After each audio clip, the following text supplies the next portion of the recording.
diz assim, pastor, o senhor falou de Elias, ela botou Jeremias, mas na verdade foi Elias Foi Jonas. e Jonas, mas eles não se suicidaram. Mas se tivesse acontecido, aí a pergunta de praxe, né?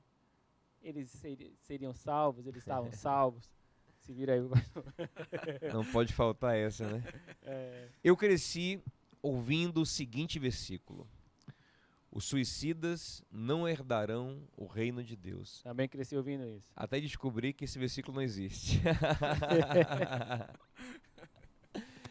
O suicídio é pecado. Não está lá escrito que o suicídio é pecado, mas eu entendo pela palavra de Deus que o suicídio é um pecado. Porque ele é um atentado contra a vida. E a Bíblia é bem clara ao dizer que a vida pertence a Deus. Isso é tão forte, essa questão de a vida pertencer a Deus é tão forte, que em Gênesis capítulo de número 9, quando Deus permite ao homem comer animais, porque até então o homem só podia, até antes do dilúvio, Ícaro, o homem só podia comer vegetais. A permissão para comer animais vem pós-dilúvio. E Deus fala com Noé, é o seguinte, vocês vão comer animais agora, mas vocês não vão absorver a vida do animal. Como assim, Senhor? É o seguinte, como símbolo de que a vida pertence a mim, vocês derramam todo o sangue do animal na terra e comem só a carne. Aí o Senhor fala, isso para vocês lembrarem também que um homem não pode matar um outro homem. Então, se nem vida de animal pertence ao homem, a vida dele também não pertence só a ele. Pertence ao Deus que deu a vida. Então, atentar contra a própria vida é um pecado. E alguém fala assim, não, mas a pessoa é a vida dela, não compete a ninguém. Como eu expliquei, em primeiro lugar, vem de Deus. Mas o nascer também não foi uma escolha dela. Exato. E o segundo lugar, a sua vida é uma vida que pertence a uma coletividade. Eu, por exemplo, sou casado e pai de uma menina de 5 anos. Se eu resolvesse, Deus me livre e guarde, essa partição gospel, Deus me livre e guarde, tá amarrado, tá repreendido. Tirar a minha vida, eu deixaria uma mulher viúva, que perderia muito, olha aí, glória a Deus, com a minha partida. E, sobretudo, quem mais perderia, que minha mulher bonita casava de novo. Temos que ser realistas. Mas quem mais perderia é minha filhinha, que cresceria sem o pai e com o trauma de um pai que se suicidou, né? Fora minha mãe, meu pai, amigos, ovelhas, enfim, né? Então, a nossa vida é coletiva. E tirar a própria vida é um pecado. Agora, dizer que esse pecado é imperdoável é outra história.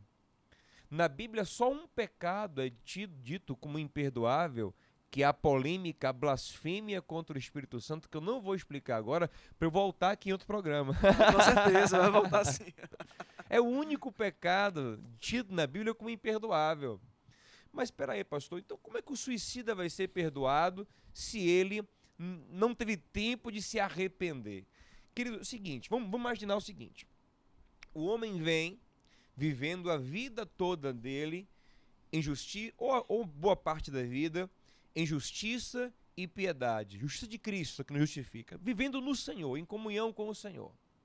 Então, será que por um deslize antes da morte, ele perde toda a conexão, todo o trabalhar que Cristo desenvolveu na vida dele por um momento?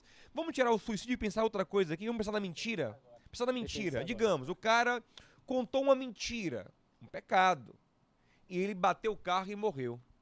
Ele vinha vivendo em santidade, em conexão com Deus, por causa dessa mentira. Será que todo o projeto de salvação está anulado? Eu creio que não. Tanto numa perspectiva arminiana, que é de que o homem perde a salvação, como na perspectiva calvinista, de que o homem persevera em salvação até o fim, se ele é eleito pelo Senhor, eu não vejo espaço para esse tipo de interpretação. Então, se um homem de fato, ele é nascido de novo, ele é filho de Deus, eu penso que o deslize do suicídio não obrigatoriamente o torna um condenado. Agora, eu não sou capaz de avaliar isso. Quem vai avaliar quem de fato era esse homem até o instante que ele decidiu tirar a vida é Deus. Porque se ele está rebelado contra Deus no seu coração, se ele apostatou da fé ou não, quem avalia é o Senhor. Agora, eu penso que o suicídio também é um pecado perdoável por Deus. É um pecado onde o Senhor pode, com graça e misericórdia, alcançar o perdido. Agora, vale também, quero colocar o seguinte. Como a irmã perguntou, Elias e Jonas, homens que tinham conexão com Deus, por mais depressivos que tivessem e pedissem a morte, não chegaram ao suicídio.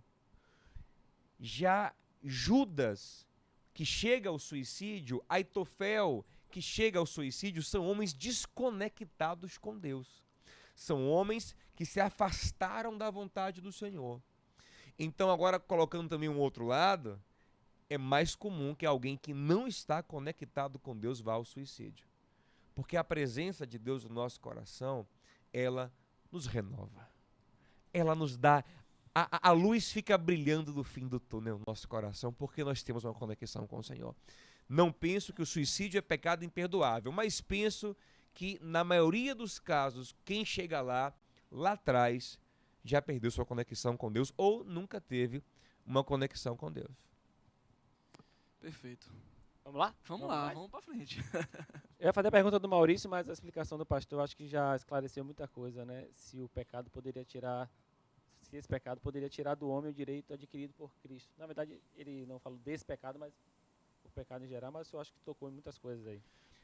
O Wilton... Mas deixa eu falar uma coisa aqui, geral, para não ficar mal entendido. Eu não estou dizendo que o pecado não tira o homem da presença de Deus, entenda uma coisa.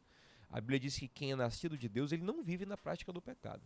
Se alguém vive costumeiramente na prática do pecado, ele não nasceu de novo. Se eu entendi direito aqui, na verdade ele falou de uma atitude. Isso, não de uma exatamente. vida. Falando de uma queda. Né? Então, como uma queda não tira alguém dos braços do Pai, ele se machuca, ele sofre. Toda queda gera sofrimento. Se eu cair aqui agora, eu vou me machucar de alguma forma. Toda queda gera sofrimento. Mas não obrigatoriamente tira o homem da presença de Deus. Eu acho que ele não falou, eu acho que ele falou de uma atitude. O que tira o homem da presença de Deus é o apóstata da fé. Aí o arminiano vai dizer, ele caiu da graça. O calvinista vai falar, ele nunca foi eleito. Mas de uma forma ou de outra, é o apostatar, é o deixar, é o sair, é o negar, é o se rebelar, é o pecado costumais. Então o suicídio, ao meu ver, é uma queda. Entende? Então uma queda não tira o homem da presença de Deus. O Wilton